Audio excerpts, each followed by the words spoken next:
Um monstro lendário que não se curva a nenhum exército, surge do mar para espalhar destruição. Em meio ao caos, um ex-piloto assombrado pela culpa, precisa enfrentar seus próprios medos e encontrar um motivo para lutar. Mas será que ele e um grupo de civis têm alguma chance contra o poder absoluto desse monstro? Se você gosta desse tipo de conteúdo, já deixa o like, se inscreve no canal e ativa o sininho para não perder nada. Agora vamos para o vídeo. Na véspera do fim da Guerra do Pacífico, em 1945, o Japão já estava à beira da derrota, mas ainda tentava resistir.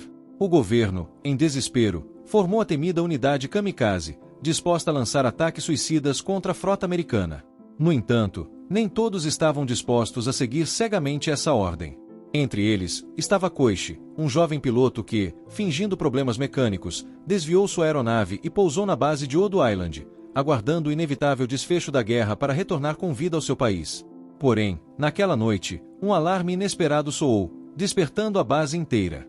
A princípio, todos pensaram que os americanos haviam chegado, mas, ao acenderem os holofotes, um ser colossal e aterrorizante surgiu diante de seus olhos. O pânico tomou conta dos soldados, que correram desesperados para se abrigar. O comandante, apavorado, ordenou que Koichi usasse as metralhadoras da aeronave para eliminar a criatura.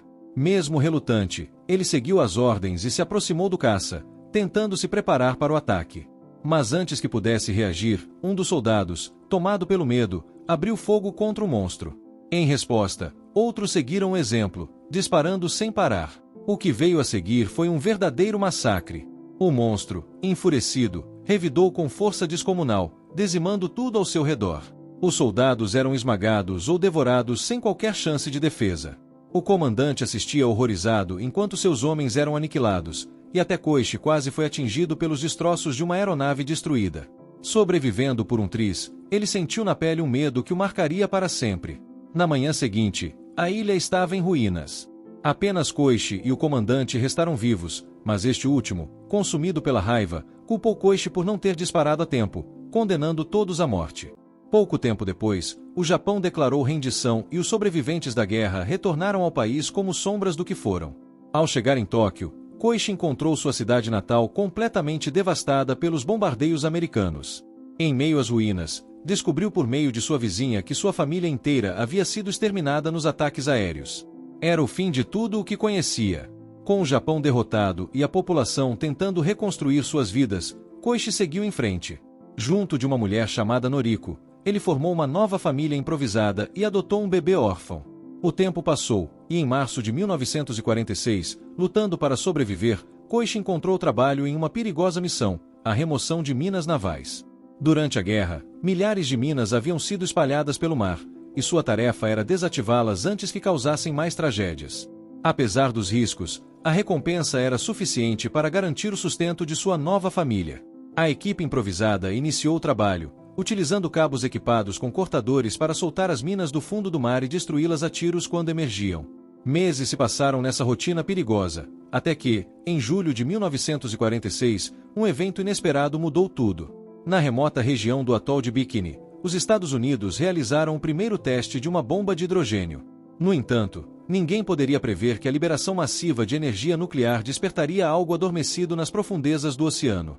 Meses após o teste nuclear, um evento chocante abalou a Marinha dos Estados Unidos.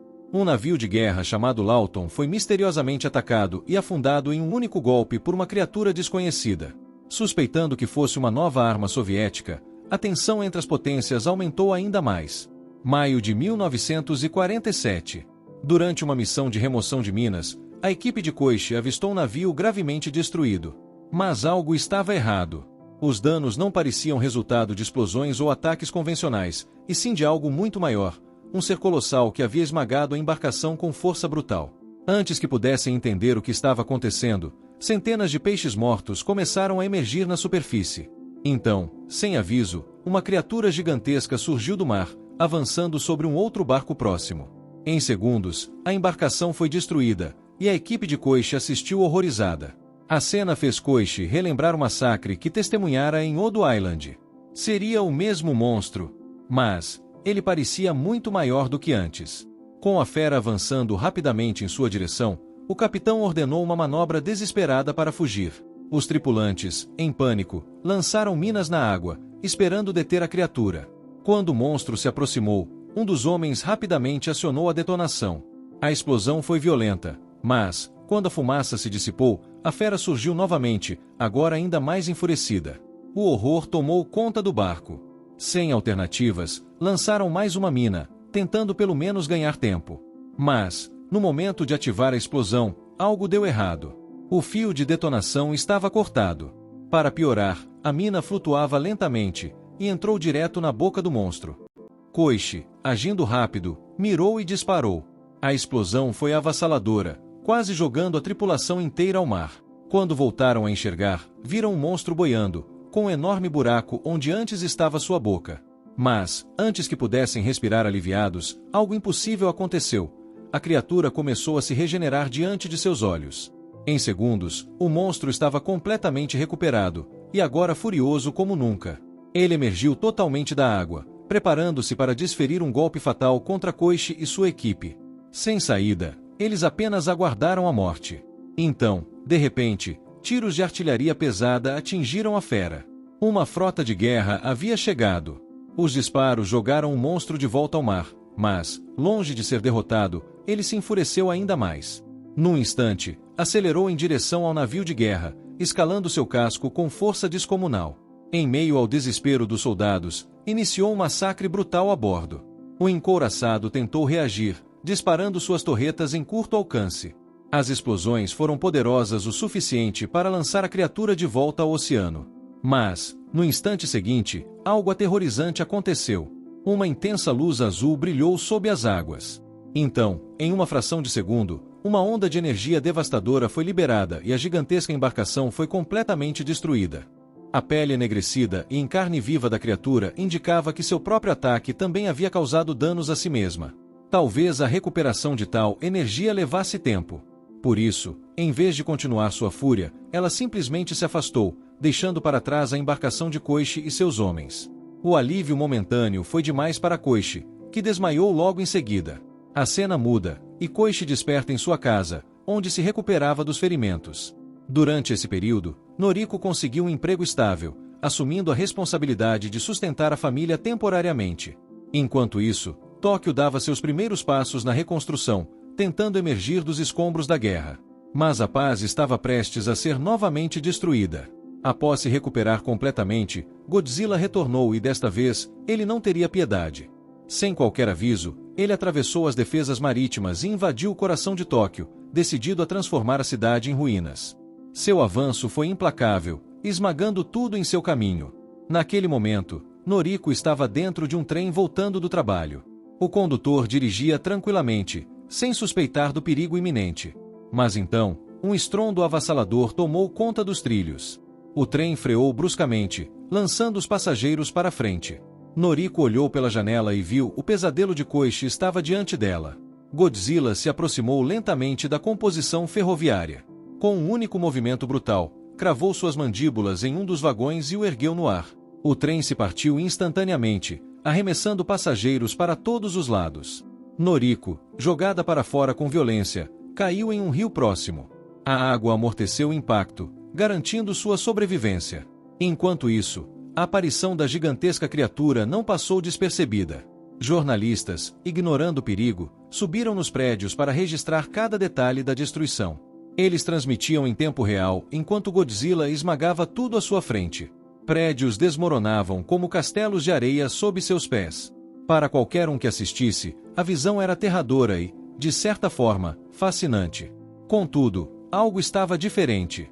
Ao contrário de sua forma anterior em Odo Island, agora seus movimentos eram mais lentos e pesados, como se seu próprio corpo tivesse se tornado massivo demais para sua agilidade original.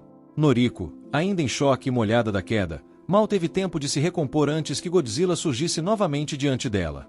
O medo a paralisou no mesmo instante. Felizmente, Koichi apareceu a tempo de puxá-la para longe. Mas a multidão ao redor tentava desesperadamente fugir, e a mera visão do pânico humano pareceu enfurecer ainda mais a criatura.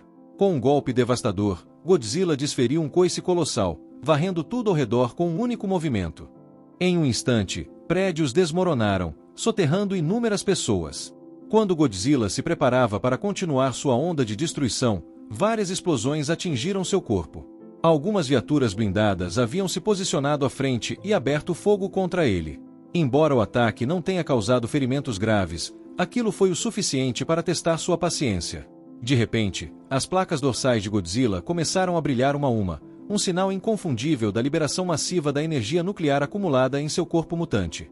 O que veio a seguir foi um golpe devastador. Uma explosão de puro poder atômico varreu a cidade recém-reconstruída, transformando Tóquio em ruínas mais uma vez.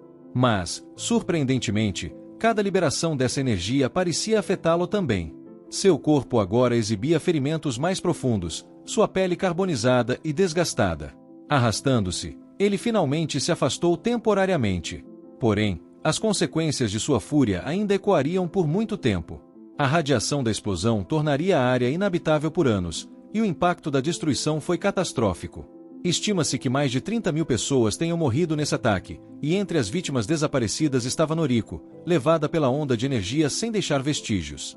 Diante da ameaça iminente de um retorno de Godzilla, o governo japonês convocou uma reunião de emergência. Durante a discussão, um engenheiro naval chamado Noda apresentou duas estratégias para deter a criatura. Ele explicou que armas convencionais eram inúteis e que o monstro possuía uma recuperação excepcional. Sendo assim, sua ideia era explorar a pressão das profundezas do oceano para derrotá-lo. O plano consistia em atrair Godzilla para uma área de mar profundo e envolver seu corpo com bolhas de gás freon. Essas bolhas criariam uma barreira entre a criatura e a água, fazendo com que ele perdesse flutuabilidade e afundasse rapidamente.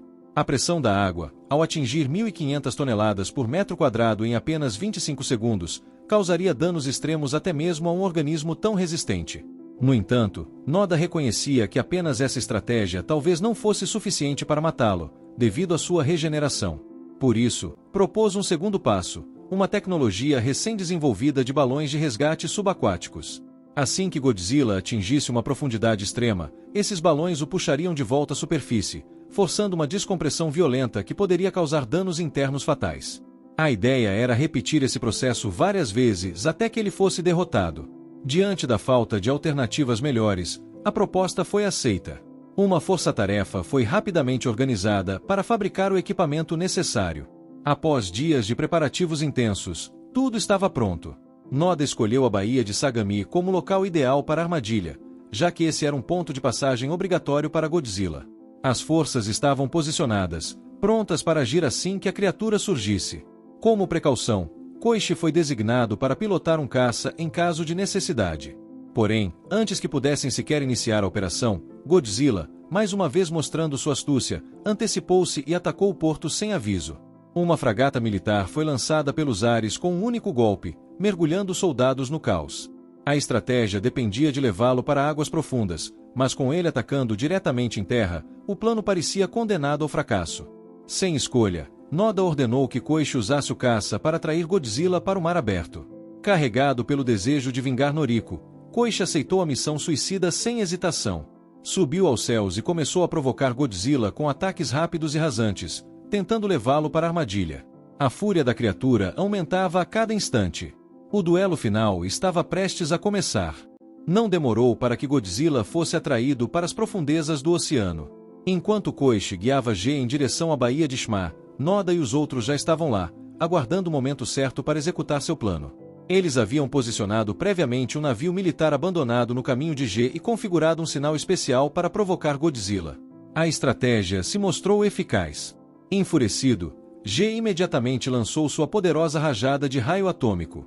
Era exatamente o que os humanos esperavam. Como esse ataque exigia um tempo de recarga, as forças navais avançaram rapidamente de acordo com o plano. 2 destroyeres, equipados com cabos revestidos de freon, começaram a circular ao redor de Godzilla, envolvendo seu corpo pouco a pouco. Quando a armadilha estava completa, Noda deu a ordem final. Num instante, G foi arrastado para o fundo do mar. Ele tentou, desesperadamente, disparar outra rajada atômica para se livrar da armadilha, mas, ao afundar rapidamente mais de 1.500 metros, a imensa pressão da água o imobilizou. Na superfície, os humanos observaram o oceano em silêncio. A aparente calmaria os levou a acreditar que haviam vencido. Mas, de repente, os cabos começaram a tremer violentamente. Godzilla estava se recuperando. Antes que pudessem reagir, Noda ordenou a ativação da segunda fase do plano. Os cabos infláveis foram ejetados no instante, e, com uma força avassaladora, Godzilla foi lançado de volta à superfície.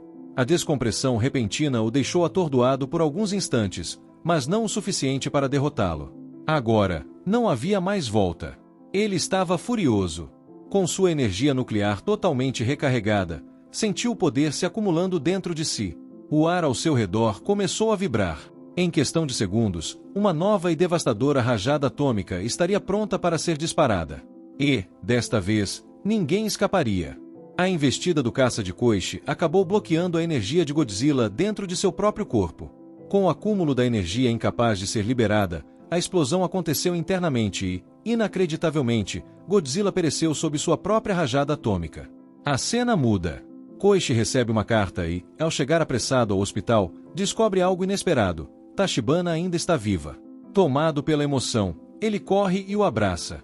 No entanto, sem que ninguém perceba, uma estranha substância negra começa a se espalhar pelo pescoço de Tachibana. Enquanto isso, do outro lado, fica claro que Godzilla não morreu de verdade. Afinal, sua absurda capacidade de regeneração não é brincadeira. E assim, resta-nos apenas esperar pelo seu inevitável retorno. E esse foi o filme Godzilla Minus One, lançado em 2023. Se você gostou, deixe seu like, inscreva-se no canal e ative o sininho para não perder o próximo vídeo.